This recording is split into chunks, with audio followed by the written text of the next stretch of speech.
Welcome to The Warehouse. Have you ever heard a sermon and thought, how in the world did he discover that? Or where did he get that idea? Every week at Cornerstone Church, two teams dig into the biblical text that'll be taught during our weekend services. We spend hours talking about the text, the context, the culture of the time, you name it. But you can't stuff all that into a 30-minute message. That's where we come in. We're going to show you the stuff in the warehouse that didn't make it to the stage.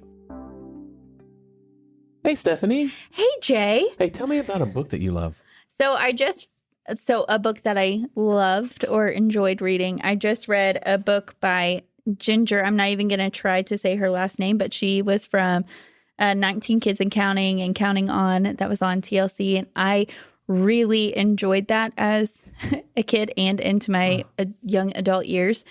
But she came out with a book called Becoming Free Indeed, My Story of Disentangling Faith from Fear. Whoa. And it was just super good, and I liked it. I like to learn. So Ginger, Jin, and yes. then Vuolo. Yeah, there it is. You said it right, but she was one of the Duggars, so they all had J names. Except her name starts with a V. Hey, Nathan.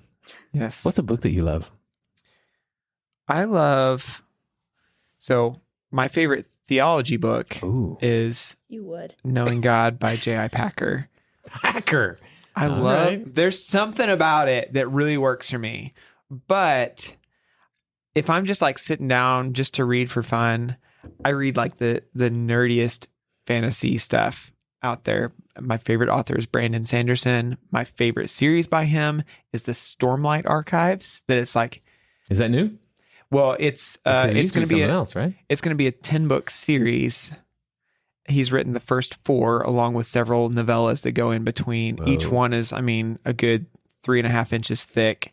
And it's one of those that like whenever it comes out, I look at it and I'm excited because it's so long because I don't want it to end. Not like, anyway, so. Yeah. Oh, interesting. That's my favorite series. I think I might have shared here before. The first book I read voluntarily was Max Lucado's When God Whispers Your Name, and really gave me a love for taking the things of God and simplifying them so that people can understand them. That, but also I'm a complete Sherlock Holmes stories guy. Yes. Love Holmes. Rylan likes those. Yeah, and I'm a Lord of the Rings guy as well. Did you ever read the Father Brown Mysteries by G.K. Chesterton? Never read them. They're really interesting too, like very mystery oriented. G.K. Chesterton is like such an interesting dude. If you've never checked into him and stuff, not much. He's very cross-disciplinary. So he wrote like great Christian theology books. That's where I know him like from. Philosophy books and these mystery books. And he's just like I think like a photographic memory kind of person and just very prolific writer. Chesterton. So did you guys like to read when you were younger as Absolutely well? not. Okay. How old were you when you like really? 19. Okay. My family read a lot. Like my dad would read out loud to us and stuff. That was one of the things. We were a homeschool family and stuff. You were? I had no So you idea. guys didn't own a TV. We did own a TV. Come on. They also know how to do math. But we read the Chronicles of Narnia out loud so many times. Oh yeah. My dad is a C.S. Lewis nut. Okay. But that said, I didn't like to read for myself very much until after college. Okay. Yeah, I was like 20 before I ever read a book, ever. In high school, I cheated my whole way through. Nice. Yeah, that's about right. Speaking of witches and wardrobes, one of these days I'm going to get one of those that works. No, you have before. You've done it. Yeah. Speaking of books that you love, let's talk about the Bible. Hey. High five. That works. That was pretty Not easy. Jay. Nathan did that one. Man. Hey, cut that part. Let me do it. Speaking of books that we love, let's jump into Matthew chapter 5. So we had a bit of a logistical switch since last we met. Morgan preached last week, but we are recording a couple days before he preaches. And originally he was going to get the first part of what we're talking about today. So Matthew 5, 17 through 20. So on the podcast, we've talked about these verses already. So last episode, you heard them about Jesus didn't come to abolish the law. He came to fulfill it. That's 17 through 20. that has been wrestled away from Morgan and given to this week. But we're not going to make people rehash. Yeah. Or we could and try to go word for word. You guys want to go word for word what we did last week? No, I'm it's game. fine. No? Okay. So, two Yeah. against No, one. I just think like, so the reason we ended up moving is because it really functions as an introduction to this next section of what we're going to be reading, because Jesus keeps taking and like introducing things that they know, but like giving his like interpretation, or like, you've heard it said this, but I say to you this. And the teaching on like not abolishing the law and prophets, but fulfilling them really is a great foundational setup, and it really introduces this section. So that's why it ended up getting taken away from the salt and light passage and put at the beginning of the talking about anger. And, Right. Because some would. Oh, go ahead. Nope, you. I was just going to say, because some would say that salt and light was actually the ending of the Beatitudes section. And this is starting on like a new. So salt and would be light, one of those. the exclamation point on the preamble. Yes. And then straight into this. So there, he fulfilled the law, and so that sets up why he can. Oh, the fact that I said I'm gonna sneeze made it not happen. I'm so sorry, but it was violently imminent. It was gonna happen. I've never heard someone yell that I'm going to sneeze. I didn't even know what he said at first. No, I And didn't. then he like went to hold his nose. Parker can mute your mic, or you could lean back. Or It was gonna be real loud. It would have gotten then in it would have all your gone- mics. I know we're in like episode 40 or something, but we're still new at this. Yeah. So, It's fine. if you also have to sneeze, email us warehouse@cornerstone.team. Anyway, so Jesus, being the fulfillment of the law, is the reason he can say, "You've heard it said, but I tell you." Yeah. And so because that's blasphemy. If somebody says, "Hey, here's what the Bible says," but I come and I'm going to tell you.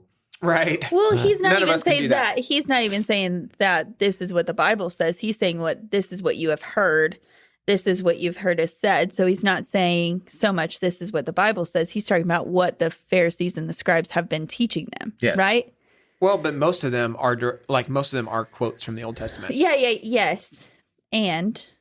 But it is not against. Never mind. It's fine. Keep going, guys. Yeah, I get what Pulling you're saying. back. Like, I'm they're not all retracting. direct quotes and stuff. So whenever he says that, he's kind of setting himself opposite the scribes and Pharisees more than he's not setting himself opposite the law. Yes. Right. He's not setting himself opposite of Scripture itself. He's doing that against them. It was a long trip. I'm sorry. Yeah. I'm Started with sorry. a sneeze, landed here. It's going to be a doozy, guys. Yeah. Going to be a doozy. So what we'll do, we'll go ahead and read the whole thing, and then how about one of you two want to wrap up 17 through 20 with like the highlight of 17 through 20, and then Bring we'll it. dive Yeah. right into Yeah. 21 through 26 of Matthew chapter 5. Do not think that I've come to abolish the law or the prophets. I've not come to abolish them, but to fulfill them. For truly I say to you, until heaven and earth pass away, not an iota, not a dot will pass from the law until all is accomplished. Therefore, whoever relaxes one of the least of these commandments and teaches others to do the same will be called least in the kingdom of heaven. But whoever does them and teaches them will be called great in the kingdom of heaven. For I tell you, unless your righteousness exceeds that of the scribes and Pharisees, you will never enter the kingdom of heaven. You've heard that it was said to those of old, you shall not murder. That's in the Bible. And whoever murders will be liable to the judgment. But I say to you that everyone who is angry with his brother will be liable to judgment. Whoever insults his brother will be liable to the council. And whoever says, you fool, will be liable to the hell of fire. So if you're offering your gift at the altar and there remember that your brother has something against you, leave your gift there before the altar and go. First be reconciled to your brother and then come and offer your gift.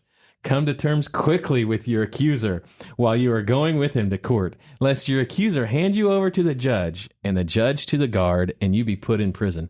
Truly, I say to you, you will never get out unless you have paid the last penny. We didn't do a big idea first. It's fine. I didn't have one. Oh, you didn't have one? I came up with one just for this podcast. Yeah, you did. What is it? Good job, Nathan. Yeah, no problem. Our relationship with people directly impacts our relationship with God. We're gonna hear that this weekend. Something fierce. Yeah, It's good. good. I'm gonna lay aside mine and say what Parker said. Seeking harmony with others is key to seeking fellowship with God. Oh, Yeah. good. That's good. Nicely done, Parker. Yeah. Good job, Parker. Hey, how about one of you guys give us the highlight of 17 through 20 so people don't have to go back and look for the timestamp? Because I asked Parker to timestamp last week's, and so we're not gonna do that again. Mm-hmm. Yeah, so I would say I would just summarize it as like he's establishing like what is the law's relationship to him, and I'm paraphrasing D.A. Carson there who talked about that, but he's just saying like they don't find their demolition in him. It's not that they cease to exist or cease to be important or like essential, but they find their fulfillment, like their completion, their perfection, their like filled fullness of in Christ. And so, and that's both that he accomplishes them perfectly, and that he also is the the Messiah and the new Moses who's able to expound upon them and like bring us into his kingdom. Awesome. Anything to add? Nope. I like it. Well then, how about verses 21 and 22? Skipping down. You shall not murder. The sixth commandment, Exodus 20:13. It was interesting looking back there. The Hebrew word also covers causing human death through carelessness or negligence. So not just, and I assume that's probably why other versions historically had said you shall not kill. It would make sense because murder, at least in English, the word murder is a very specific. You have intent behind it as well. So here, manslaughter, Right. a reckless driving, homicide, Right. DUI kind of thing. Those would count as well.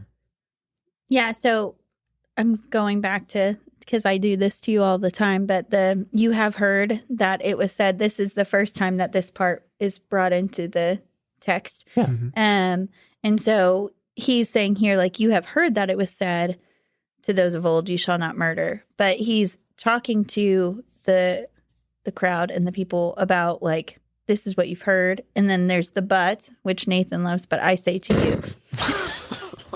I'm done. Done. Keep going. I like what you're saying, just not that. I walked away. It's fine. Nathan does love the connectors. You love when one verse starts off with a way connecting it to the previous with the fours, the weather. It's just like good interpretive method. Yes. You look at the clauses and you look at the connectives to see how those clauses are related. Yeah. So Yeah. With us, it's really easy when we see a verse number that 21 says this and 22 says this Right. and 23, because 23 is going to come back and say so. Yeah. And so is another word that Nathan loves. I'm so sorry, So guys. they're all connected. yeah. And I think our culture is prone to like a verse a day kind of philosophy. So we just take them in isolation or whatever. Right. And so I think the connectives are really important because they help us see the flow of an argument. See how clauses are connected. See where the thought. Yeah. See, it's So in that way, I Genesis and I do love butts. Yeah, he does. You spoke truth. What else do you have about this section, Stephanie? I can't. So I'm trying here. So I just wanted to mainly say he's not correcting the Old Testament. Rather, he's correcting their misunderstanding, and he's going deeper into what it means. And let me push on it just a little bit more. Yes. Do you think he's correcting their understanding or expanding it? Because here he's not saying that like they've misunderstood. Right. They Yes. correctly understood that they shouldn't murder, but he's expanding it to include not just the the act of like Murder. actually killing someone. Right. Yeah.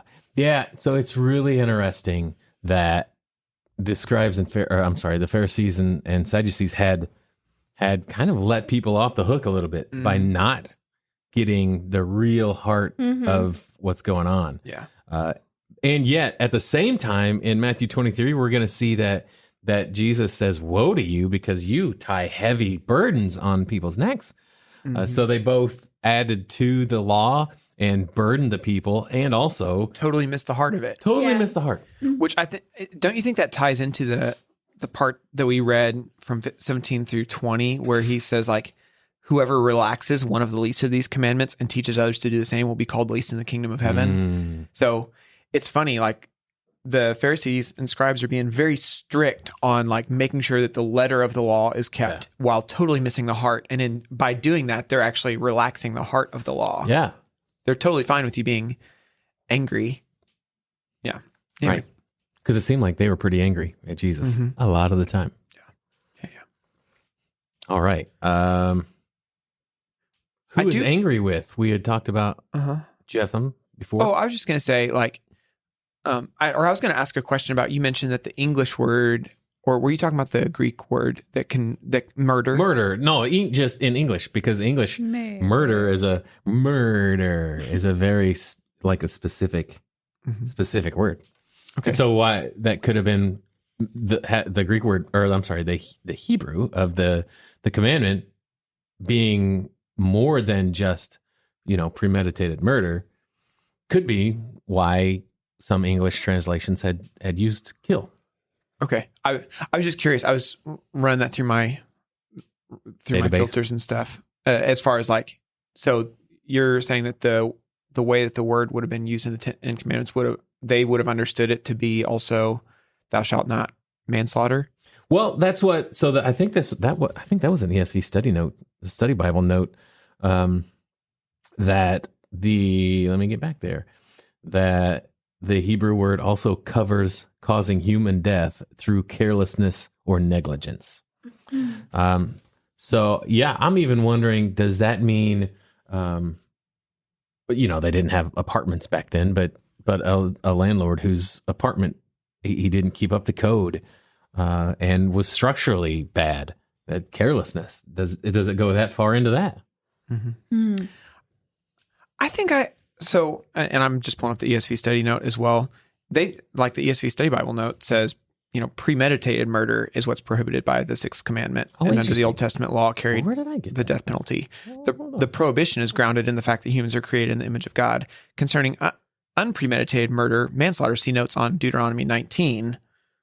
So I don't know. So I just go over to Bible Gateway and copy and paste everything. And it was one of the notes they had. I'm just curious because it seems to me like Jesus expanding this into anger kind of necessarily implies the premeditated part. That's a very like if good he's getting point. to the heart of it, it's like it doesn't really. I mean, obviously negligence is a bad deal too, and there are laws against that. But it just seems like the focus of the commandment is premeditated. That's a very good point. And now, I can't find that reference. I usually link them. Yeah. And I don't know where I would have looked. I retract everything I just said about manslaughter. Well, Thank you. Until I can find a proper thing. So in future episodes, I'll have Parker drop in there. Yeah. The defense. Take it back. Murder. So we're talking. Don't murder.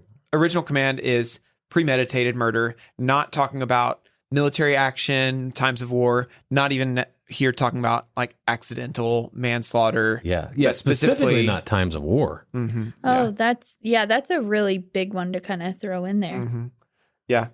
To even say So that. I would say that's why, I mean, it's not, the Old Testament commandment is don't kill. It is do not murder. Murder. Yeah, that's right. And I think I think that's important for like what we see in the way Jesus expands it and helps us understand the heart of it. No, it is. It's Bible Gateway's note on. I just copied and pasted the note. The Hebrew word also covers causing human death through carelessness or negligence. So it's probably one of those that, again, like it can mean either one, but needs to be interpreted via context. Yeah. Yeah, I'm with you there. 22. What do you have about being angry with? Talk through orgazamenos. Oh, I feel like you want to talk about that because you said it so well. Mhm. No. No, you we don't. we had a good conversation about Yeah. So angry with. we're part of what we were talking about was a lot of times what we end up doing is we see this word angry and like we expand it to all of its potential meanings and like try to form like a system for interpreting it, saying like, well, is he saying that anger is always bad? Mhm. And there's other places that anger is not bad, like Paul says, right? In your anger, do not sin, which Mhm. implies that like there's a way of being angry that's not sinful. Right. We see Jesus like being angry with the treatment of the temple and the exclusion of like the poor people and Gentiles, and in order for it to be made a place where they were selling stuff. So obviously there's ways that anger can be appropriate and not sinful. So this word here, from what we know of other uses and stuff, like it can't just mean that that you can never ever be angry for any Right. reason. But there's a very particular, from context again, there's Yeah. a particular kind of anger in view here. Which I think, as we tie it back to the fact that he's interpreting murder, I think we're talking about anger here would have to be like that desire to harm someone, Right. or that like that thing that wants the worst for somebody, wants Yeah. revenge, or to get even, or wants to see something bad happen to somebody because they did something bad to you. Mm-hmm. That seems to be what he has in view here. Right. Yeah, I just had the anger typically includes a desire to damage or destroy the other person. And it Yeah. brought up James 4:1-2, which you said, like, whenever I said that yesterday, it made you think of James 1. Yeah. And I forgot to make a note of it. So I was just talking about like, and we'll talk about this some more even when we get to lust. But like the progression of sin, and how it like, what's the difference between temptation and where does it edge over into sin? Yeah. Because it's like somebody can do something to me and I can experience that like momentary frustration Mm-hmm. with them, even like a flash of anger, I would Yeah. say. Mhm. But there's a point where it crosses over into being sinful. Yeah. Things start taking root. Right. Yeah. All of this stuff seems to be going after the root of what's going on. Uh-huh. And so I mentioned James 1:13-15, which I think is really helpful in understanding the progression of sin. Because it's not just, Yeah. I sin or I didn't. It's like there's temptation that moves forward. So we've got the let no one when he is tempted say, I'm being tempted by God. For God cannot be tempted with evil, and he himself tempts no one. But each person is tempted when he is lured and enticed by his own desire. Then desire, when it is conceived, gives birth to sin, and sin, when it is fully grown, brings forth death. Mm. So it's one of those, like, if you trace back, where does murder come from? Premeditated murder. At some point in this progression, it was a kind of anger that intended harm toward that person. Yeah. And there was a point before that where it was just like a frustration. So he seems to be talking about the place where it gets to like, I intend something. Yeah. I wish harm for this other person. Yeah. Taking away the humanity of the person. Yeah. Yeah. Paul wrote in Ephesians 4, be angry and do not sin. Mm-hmm. Yeah. All right. We talked some about, so again, anytime you're doing observations in a text, you should be looking at repetition of words. Mhm. So there's in 21 and 22, the word liable Mhm. is mentioned 4 times. The word judgment is mentioned twice, and then you've got like the council. And so this is very much kind of in a legal setting. Those are legal terms. And he's just talking about like, okay, so at what point are you actually guilty of sin? At what point do you deserve judgment?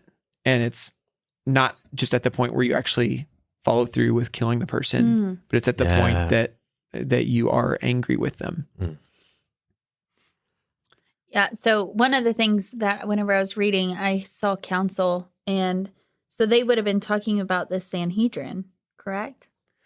Well, so there's two different ways to think about that. Okay. Because the word that is translated as Sanhedrin is the same word that's translated as council. So that's where that Ooh. idea would come from.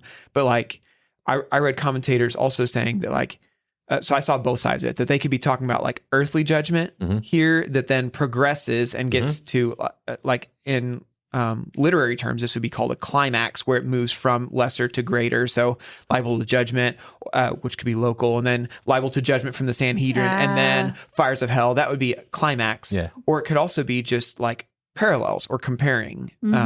So I also saw commentators say that liable to judgment implied that the judgment is from God. Capital J. Yep. Liable to the council being like The the heavenly heavenly council, council. And hell of fire being that Gehenna, the burning trash heap, the original dumpster fire. Yeah. Was that you that said That was that? me. The first I dumpster. liked it. Yeah, that was good. funny. That was good, Jay. Thanks, man. You did good. So I don't know that it really impacts it much either way. It seems to me that what Jesus is saying is that that you deserve judgment regardless of whether you killed a person or you've harbored anger in your heart. Yeah, because either way, either these are all punished the same, or you're going to progressively get more because this thing keeps taking root. Somebody has something against, or you have something against somebody, and it just keeps digging in, and the root keeps growing down into your heart. And even if it is a progressive thing, it's how important it is to cut that root out before the murder happens. I did see an argument against it being like progressive, which I totally agree that like sin does that for sure. Yeah. So the question is not like whether that's true; it's just whether that's what this text is saying. An argument I saw against that is that like you would expect that if the judgments or the consequences are like building, that the causes, if the effects are building, then the causes should also be building. So someone who is angry with, someone who insults, and someone who says, "You fool." Right. So you'd expect that those would be also building. But from things I read, it's like it's kind of hard to make that case that it was progressively getting more insulting. Specifically from the insults and the "you fool." Right. Yeah. The raka is the word for insults, Yeah. and "you fool" was. You cotton-headed ninny muggins. That's right. And if you're dropping a cotton-headed ninny muggins. I'm not. Does Parker have to bleep that? I'm not sure. Ooh, that's a long bleep. People are gonna think I said something a whole lot worse if Parker bleeps that. Hey, bleep it just because. No. No. Yeah. So I just read that like that those would be roughly.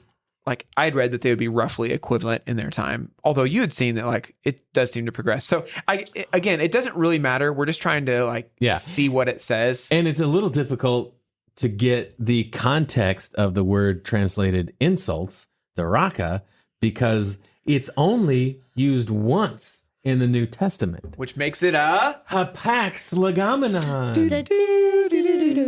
That's 2 weeks in a row that we've got a... I feel like it's been way more than that lately. I love this. It's great. It's our thing, guys. Except for I got scared I was going to get off beat there for a second. You did it. And you said you would not sing on this podcast. That's not singing. It was. No, you were that's vocalizing. not singing. No. I don't know. If you think it was singing, email us, warehouse at Singing is just- cornerstone.team. Talking and moving the sound of your voice up and down. So raka meaning It's like empty head. yeah. Mhm. Yeah, you're empty. Empty one is the Chaldean origin of it. Worthless. Mm-hmm.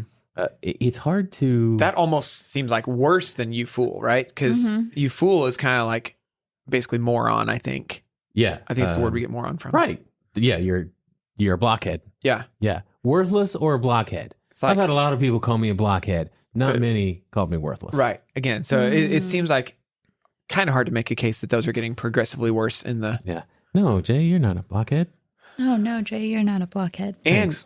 you are worthful. Aw, thanks, man. Hell of fire. That doesn't roll off the tongue. Mm-hmm. The hell of fire. Gehenna. right? We fire. usually say the fires of hell, Ah. right? Yeah. It's not very poetic. Mm. You know, that's my only complaint. Take it up with Jesus. Sorry. He's got Jesus juked. Or yeah, we don't do many Jesus jukes around here. Not a lot. Not a lot. Anyway, he's just so I mean, putting it like after going through all of that, like it seems to be clear to me that like Jesus is talking about, hey, you think that all that's worthy of judgment is if you kill a guy, which is as we were talking, I think Nick mentioned that it's kind of become a colloquialism, right?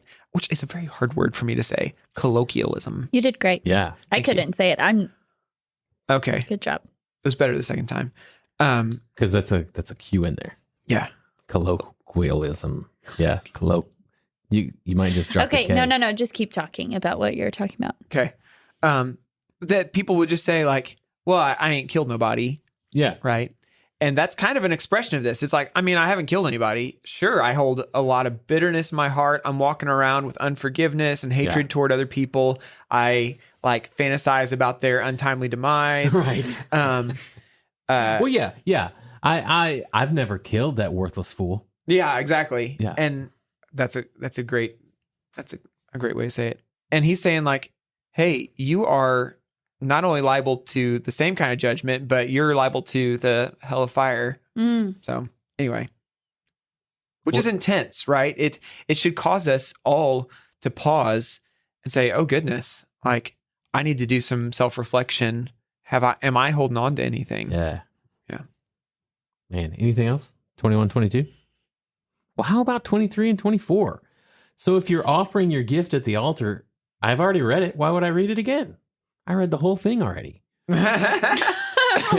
Okay, so here we have two examples. So whenever we see this this connective, so it means here that he's getting ready to give examples of the principle that he just laid out, right? Yeah. And so he gives an example of offering your gift and going to court with your accuser. Mm-hmm. So just wanted to lay that foundation there. Yeah. What you got? Steffi? No, yesterday, remember I talked about like, he's prioritizing friendship, reconciliation over a religious act. And then we discussed it a little bit more and I was like, not sure if I would even say that. It was more along the line of like, your heart needs to be right whenever you're coming to the Lord. We did talk about the importance of the reconciliation. Yes, side. yes. Yeah. So But not that it's one or the other. It's not that he's prioritizing it and making it a bigger thing, reconciliation over a religious duty. I gotcha. It's like love God, love people. Yeah. Love people, love God. They go our hand in religious hand. duty is reconciliation Yes. in that moment. Yes, they go hand in hand. It's not one outweighing the other. Yeah, that's good. And I mean, we see that throughout the Old Testament as well. Like if you read through the prophets, so many of them are going to say like, hey, I despise your burnt offerings and your sacrifices because you've neglected acts of justice and mercy, or because your hearts are far from me, and those kinds of things. So it's like God didn't just want the sacrifice from them, not just the religious duty. Yeah. He wanted their hearts. Yes. Yeah. And so in 21 and 22, Jesus is saying, but I say to you that if you're angry at your brother, you've already committed murder. And yet here in 23, he says, hold on, you're giving your gift and you remember that your brother has something against you.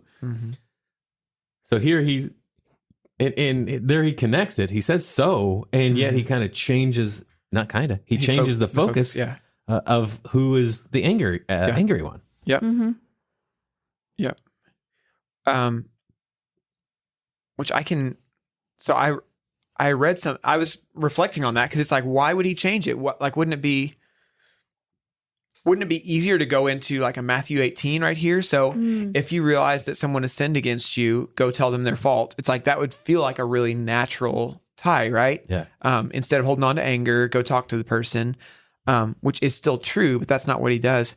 And so I read a little bit about it. I have a thought, but I can't really substantiate a lot. But I do, like, my thought would be that one of the things that helps us be able to let go of our unforgiveness toward other people is remembering that we have done things that we need to be forgiven for. Mm. And I think that's played out in like the parable of the unforgiving servant and stuff. Yeah. Forgive us our debts as we forgive our debtors. Yeah. Yeah. Or- Lord's Prayer. Yeah. You say debts and debtors or trespasses? And those I'm a debts and debtors guy. Yeah. Lord's Prayer. I know. So whenever I was actually taught this at a very young age, and it was trespass. Heck yeah, it was. Trespass. Forgive us our trespasses as we forgive those who trespass against us. Mhm. Yeah. Yeah. Yeah. So whether you're the trespasser or the trespassee.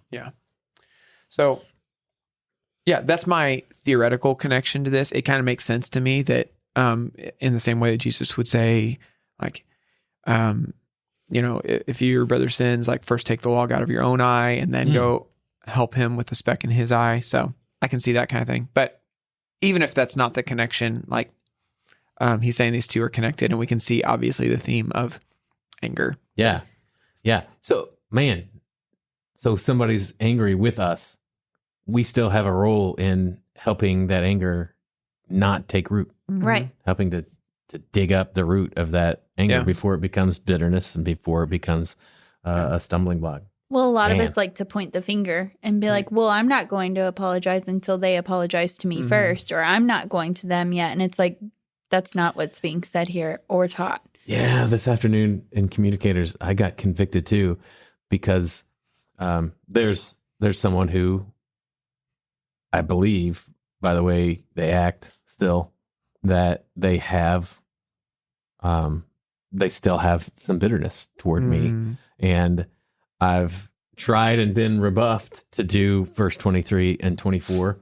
And I have been content with my action of that one time trying to go and make it right. And today I was like, ooh, Gotta go again. man, I think I got to try again and got to leave my offering again. So I've got to leave my offering in the temple in Jerusalem, and I've got to travel back to Jericho, and I've got to go try to make things right, and then come all the way back to Jerusalem. Which was fun yesterday. We got to have the discussion about leaving your gift. Wouldn't have just been like, here's a present on the altar. It would have been a live goat, lamb, something like running around. Yeah.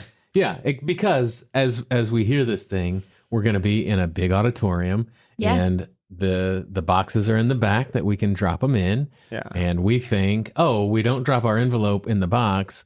We go over to Court Street in Marion and we knock on our buddy's door And come back before the end of the service and drop it in at the end. Yeah. So I'll be gone 45 minutes. Yeah. This wasn't that. Yeah. Yeah. It was likely leaving a live animal in the temple in Jerusalem. Asking the guy behind you, hey, could you hold my goat? Yes.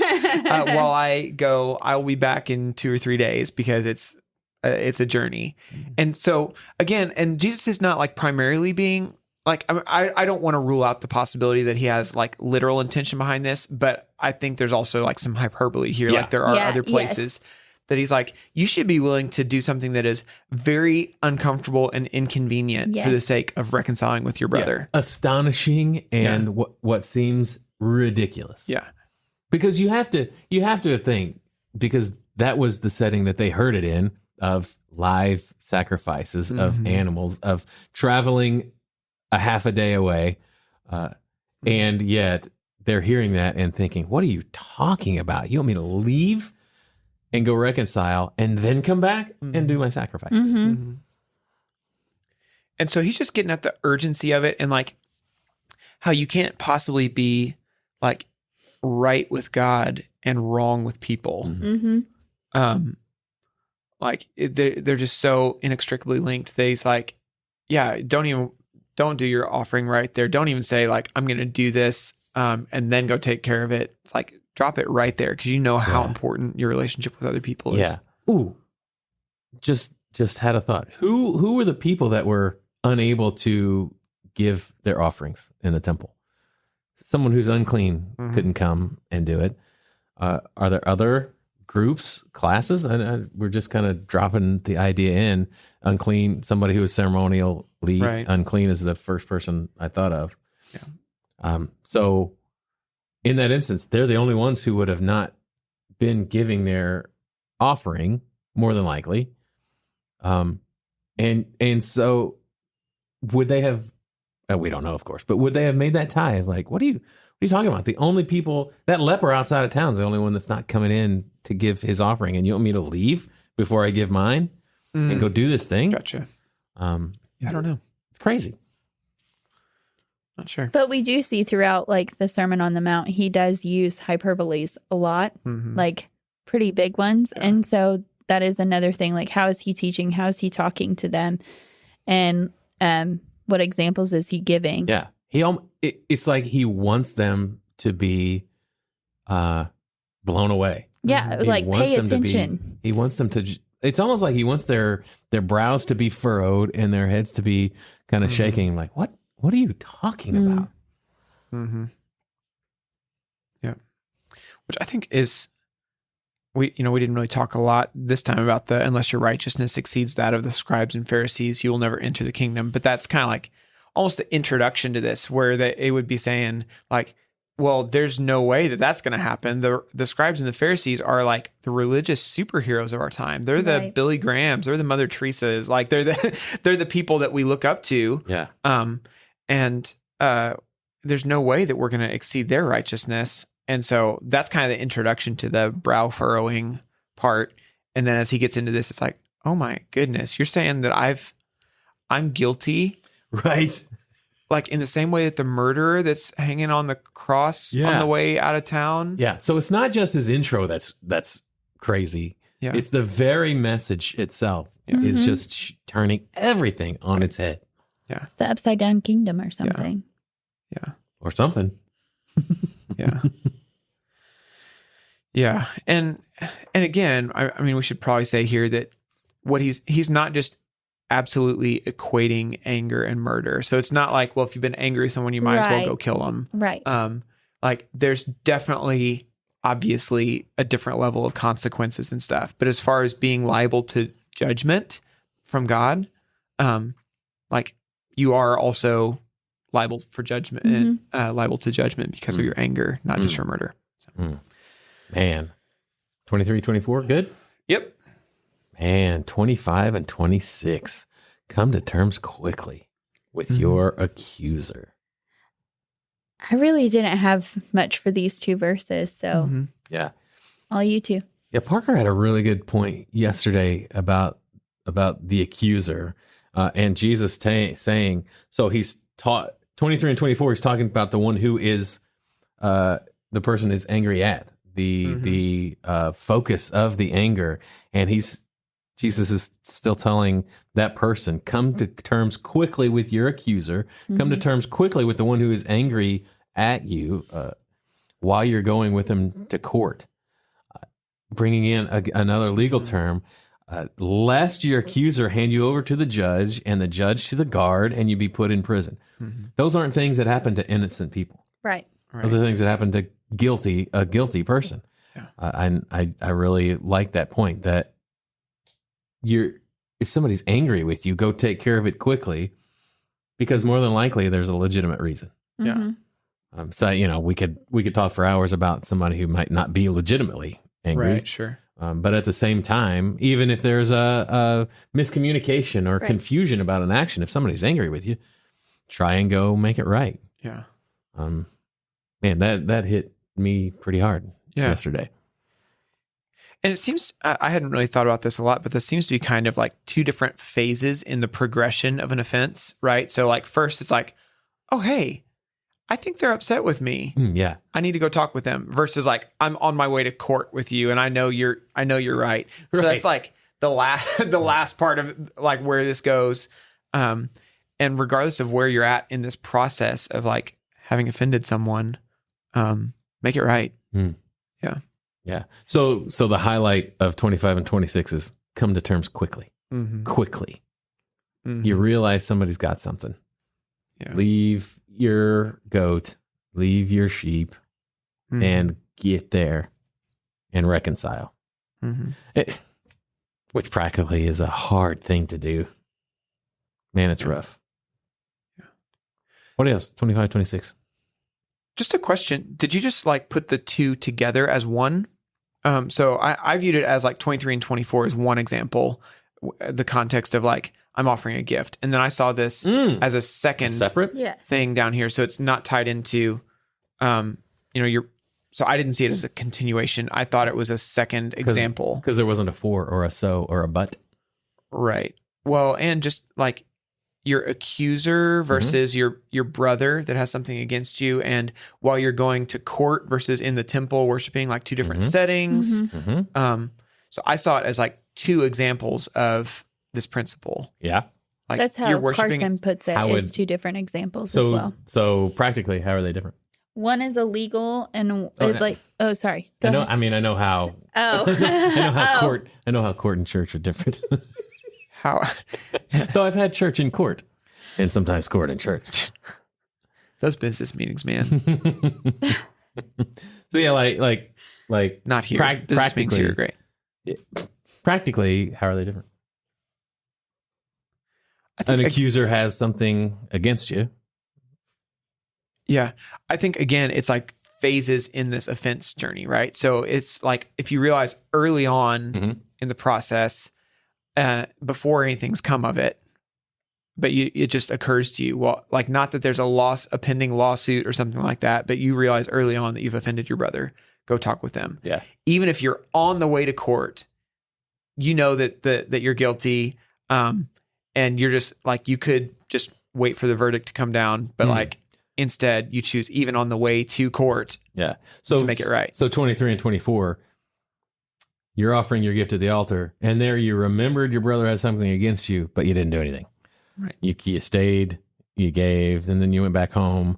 But so then 25, it's festered, Mm-hmm. and now your accuser's able to take you to court. And I think, I mean, just very practically, like this takes it into modern application and stuff. But I think sometimes, like, we don't want to be we don't apologize because we don't want to be the first mover in it. We wait for them, and we're like, well, they need to confront me about it. Or on the opposite end of it, we're like, we've gone so far through this process now. I would look silly if I apologized at this point, because it's just like we've been sitting in it, whether it's days, weeks, years, months. And I've experienced that in like disagreements or arguments in a marriage or whatever. It's like you get to that point. It's like be the first mover, be the first one to say I'm sorry, and also even if you've been entrenched in your position for a while, then still be the one to go. So I don't know. Because it's more important to have that conversation, regardless of how big or small it may be, to have a healthy relationship with the Lord. And what did I say to make you guys think that I disagreed with you? Or I was in a different place? I don't think I think you No. disagree. I think you asked a clarifying question. So No, I'm just, I mean, you asked if I saw them as one or two. oh, A continuation of verses 23 and 23 and 24 being one example, and 25 and 26 is the second example. So it's two different examples, not a continuation from 24. there's a particular way that you like ran through it that made it sound like to me you were just saying like that this was one progression. Like if this versus- didn't get solved, then you need to come to terms quickly with it now. Oh, okay. Anyway, I'm not. Yeah, it sounds like we're probably not on opposite sides of it. I was just clarifying. Yeah, I think it's the same guy. And strangely enough, he's a judge. And yet, no. And he lives And we're right like- outside Gehenna. That's He right. sits on the council. It's the weirdest thing. Oh. Yeah, so everything you said, I agreed with. So whatever I said, Is that the second time you've done that on the show so far today? agreed with something somebody else said? Yeah, or Oh, no. No. The spit is for special occasions. Yeah. So, accuser, we talked a bit about that word as well. Uh-huh. How Go ahead. how it's been used as adversary. Some places have it adversary. so is this Satan? No. This is Antidico. Yeah. My Okay. Greek is just, mwah. But it not, because Satan is also translated Adversary. accuser in places, adversary is places. Mhm. But this is a different word there. Mhm. Just wanted to drop that in. Cool. Anything else? Good job. What are you excited to hear? Stephanie looked up. I don't know if that was I ain't excited for nothing because I got this against this person and that against that person. No, I think I'm going to say the same thing I said yesterday. Like, I'm hoping They I'm going to say it. Okay. But I'm hoping it causes people to move and have reconciliation and restoration within relationships, regardless of if it happened on the way to church or if it even happened 6 months ago, 6 years ago, however long it's been. Like, it's important to reconcile a relationship to help, like, your relationship with the Lord. Mhm. That's good. Yeah, can you imagine like if everyone in a church body like lived like this? It'd be crazy. How many bodies would we see moving on a Sunday, or Yeah. a husband praying for their wife up front because he Yeah. may have gotten angry, or a wife praying for her husband, like, man, I Yeah. am sorry. I was a jerk on the way to church today. That's so you mentioned Nick earlier. Nick Vulcaning coming back. He was with us last summer. He did He's preached on Moses. He did. He came out dressed as Moses, holding the tablet. You guys remember? You remember? So sorry. So yeah, last year in the Christology series, he Yes. talked about Moses. But yeah, he's back, and that was a major thrust of his messages. What if Cornerstone was that kind of church That's cool. where anger just didn't take root and never turned to bitterness? And I'm Right. like, oh man. And so that's one of the things I'm excited to hear. I'm excited to see. I was talking to Dustin and I'm like, I really hope that the worship team is up and singing and Dustin sees somebody with that realization, this person has something against me, and just working through that in real time, and then will already be standing, but kind of have that, all right, here we go, and take those first steps to leave and go meet that person. Well, and like you were just saying it, like we're going to have anger. We're going to experience it, but how are we going to allow it to take root and grow into sin? Like, because we're going to get angry about things. Yeah.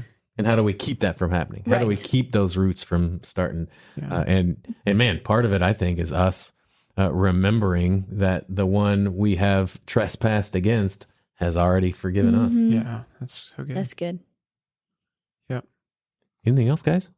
No, Nathan, what are you excited about? Very similar. So okay. I Ditto. I think just vamping on that for just a second, I think it's so countercultural. This like you pair this with Matthew 18. So Matthew 18 says that like if you realize if there's someone who you have something against. So if there's someone who's sinned against you. So whether you're the one who's been sinned against or the one who has sinned against someone else, Jesus he says, hey, it's on you to go talk to the other person.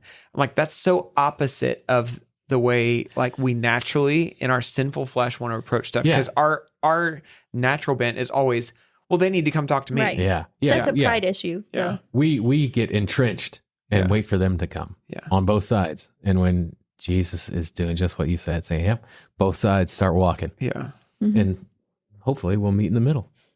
Meet Who that that? old Georgia Pine. Pine. We'll gain a lot of ground.